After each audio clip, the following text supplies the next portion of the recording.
Hi మామా, welcome back to మన tribute blogs. ఈ రోజు మన topic iBomma piracy. Telugu digital world ని ఇయర్స్ గా షేక్ చేసిన ఒక పేరు ఇమ్మడి రవి, అంటే ఐబొమ్మ రవి. తనతో రన్ అయిన ప్రైరసీ ఎంపైర్, తన అరెస్ట్, పోలీస్ ఇన్వెస్టిగేషన్, 50 లక్షల డేటా లీక్ అయింది అండ్ టాలీవుడ్ మీద ఇంపాక్ట్ అయిన డీప్ గా మాట్లాడుకుందాం.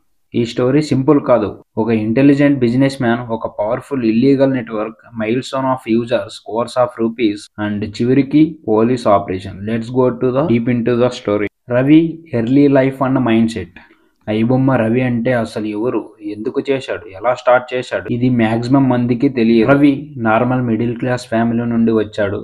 బిఎస్సి కంప్యూటర్ చేసి తర్వాత ఎంబీఏ చేశాడు. చిన్నప్పటి నుండి ఇంటర్నెట్ మీద ఇంట్రెస్ట్, వెబ్సైట్స్ క్రియేట్ చేయడం, కోడింగ్, హోస్టింగ్ అని ఇంట్రెస్ట్ అయ్యాడు. ఫ్రెండ్స్ తో కలిసి వెబ్ సర్వీస్ బిజినెస్ స్టార్ట్ చేశాడు. చిన్న స్కేల్లో డొమైన్ హోస్టింగ్, డిజైన్, మెయింటెనెన్స్ అన్ని నేర్చుకున్నాడు. బట్ 2016-17 టైంకి ఓటీటీ బూమ్ స్టార్ట్ అయింది. అప్పుడు రవి ఒక డేంజరస్ ఐడియా మనసులో పెట్టుకున్నాడు. People wants movies, producers can't stop piracy, so why not create a clean fast website. ఆ ఐడియా మనసులో ఉంచేసుకున్నాడు. The rise of iBomma. IBomma అంటే ప్రైరసీ సైట్ కాదు. A website users experience, speed, clarity అన్ని చాలా డిఫరెంట్ గా ఉంటాయి. Clean UI, fast streaming, daily update, minimal ads, direct Telugu content. People felt like Netflix ఫ్రీగా యూజ్ చేసినట్టు ఐబొమ్మ 2020 లాక్డౌన్ టైం కి స్కై రాకెట్ అయ్యి లక్షలుగా యూజర్స్ రావటం స్టార్ట్ అయింది. టాలీవుడ్ మూవీస్ ఓటీటీకి వచ్చే ముందే లీక్ అయ్యి ఐబొమ్మలో పెట్టడం స్టార్ట్ అయ్యింది. Ravi strategy simple. Mirror domains create చేసి బ్లాక్ అయిన ఒకసారిలో ఇంకొక సైట్ ఓపెన్ చేస్తాడు. ఒరిజినల్ ఐబొమ్మ బ్లాక్ అయింది అంటే ఐబొమ్మ 2, ఐబొమ్మ 3, ఐబొమ్మ.in, ఐబొమ్మ.tv ఇలా 100+ డొమైన్స్ క్రియేట్ అయ్యాయి. The $1 million network. Ravi operate చేసిన నెట్వర్క్ నార్మల్ ప్రైరసీ లా కాదు. Complete corporate style, cloud service, Europe నుండి పేమెంట్స్, క్రిప్టోలో mirror domains, auto rotate, 24/7 content team, multiple ad providers, betting, redirect ఇవన్నీ ఫాలో అవుతూ హైదరాబాద్ పోలీస్ టీం చెప్పింది. రవి గారి దగ్గర దొరికిన హార్డ్ డిస్క్ 21,000 ప్రైవేట్ మూవీస్ ఉన్నాయని. ఈ నంబర్ చాలా పెద్దది. ఇది వన్ పర్సన్ వర్క్ కాదు, టోటల్ టీమ్ వర్క్ అని పోలీస్ టీం వాళ్ళు ఇన్ఫర్మేషన్ ఇచ్చారు. మంత్లీలో 5 million above. Think about it. ఒక యావరేజ్ ఓటీటీ ప్లాట్ఫామ్ కూడా 5 మిలియన్ అబోవ్ రాదు. అలాంటిది యాడ్స్ తో betting money 20 crores illegal income రాబట్టారు. Ravi goes to international.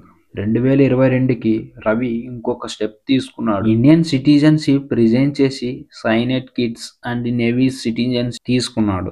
Reason legal protection. Indian laws నుండి ఎస్కేప్ అవడానికి. Ravi frequency foreign trips, Switzerland, Netherlands, France, Dubai అన్ని places servers and hosting connections maintain చేస్తూ చేశాడు. ఎక్కువ టైంలో ఇండియాలో ఉండకపోవడం వాళ్ళ పోలీస్ ఆపరేషన్ డిలే అయ్యింది. The investigation of the police. Hyderabad cyber crime team months నుండి సైలెంట్ గా వర్క్ చేస్తూనే ఉంది. రవి మూవ్మెంట్స్ ట్రాక్ చేశారు, బ్యాంక్ అకౌంట్స్ అనలైజ్ చేశారు, డొమైన్స్ ప్యాటర్న్ స్టడీ చేశారు, foreign servers, mirrors, domains, crypto payments అన్ని కవర్ చేసిన రవి చివరికి హైదరాబాద్ లో క్యాప్చర్ అయ్యాడు. The arrest of the operation. November 2025 లో రవి హైదరాబాద్ కి వచ్చి కుకట్పల్లి ఏరియాలో స్టే చేస్తున్నప్పుడు special police team operation start. Early morning 6 AM 3 vehicles, cyber crime team building surrounding చేశారు. Ravi phone, laptop, hard disk immediate గా సీజ్ చేశారు. రైడ్ లో దొరికిన డేటా షాక్ ఇచ్చింది. 21,000 piracy movies, 50 lakhs users, personal data, betting logs, 35+ bank accounts, crypto wallets, international hosting documents ఇవన్నీ చూసి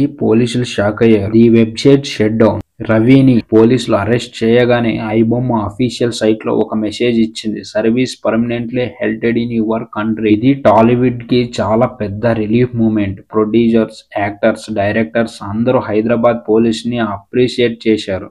ప్రతి ఒక్కరూ చూసే ఉంటారు ఈ న్యూస్ ని. సినిమా డిపార్ట్మెంట్ అప్రిషియేట్ చేయడం. Next Tollywood impact. Chiranjeevi garu, Suresh Babu ఇలాంటి వాళ్ళు ఓపెన్లీ చెప్పారు, ఐబొమ్మ వల్ల box office hundreds of crores loss అయ్యాయి. చిన్న మూవీస్ రిలీజ్ అయిన 24 hours లో ఐబొమ్మలో దొరికేది. లోకల్ థియేటర్ ఓనర్స్ అందరం సఫర్ అయ్యే వాళ్ళం. ఈ అరెస్ట్ వల్ల upcoming movies safe, OTT deals stable, producer confidence పెంచింది, ఇండస్ట్రీకి పాజిటివ్ వైబ్ తీసుకొచ్చాయి అని చెప్పుకొచ్చారు. చేశారు. The future what happens next. Ravi case ఇప్పుడు కోర్టుకి వెళ్ళింది. ఇంటర్నేషనల్ సర్వర్స్ ట్రేస్ అవుతున్నాయి. ఇంకా ఇన్వాల్వ్ అయిన పర్సన్స్ కి నోటీసెస్ వెళ్తున్నాయి. గవర్నమెంట్ పైరసీ మీద స్పెషల్ టాస్క్ ఫోర్స్ ప్లాన్ చేస్తుంది. రవికి లాంగ్ టర్మ్ పనిష్మెంట్ పాసిబిలిటీ ఉంది. Digital piracy, data theft, betting crime పెద్ద డెసిజన్ ని తీసుకుంటుంది హైకోర్టు. మామాస్, నా ఫైనల్ మెసేజ్ ఏంటంటే ఇబొమ్మ స్టోరీ చాలా ఎగ్జైటింగ్ గా, షాకింగ్ గా, రిస్కీగా ఉంది. ఒక ఇంటెలిజెంట్ మైండ్ ఇల్లీగల్ పాత్ తీసుకుంటే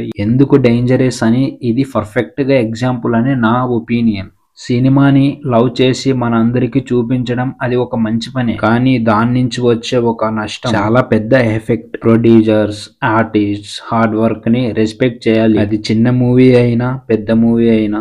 బ్లాక్ బస్టర్ టాక్ వచ్చిన అట్లీస్ట్ థియేటర్ లో 4 weeks అన్న ఆడాలి. అలా అయితే గానీ తిరిగి వాళ్ళకి ఇన్కమ్ జనరేట్ అవ్వదు. ఓకే మామ్స్, మీ ఒపీనియన్ ఏంటో కింద కామెంట్ లో తెలియజేయండి. Please subscribe my channel. అలానే బెల్ ఐకన్ కూడా ఆన్ లో ఉంచుకోండి. జై హింద్, జై భారత్.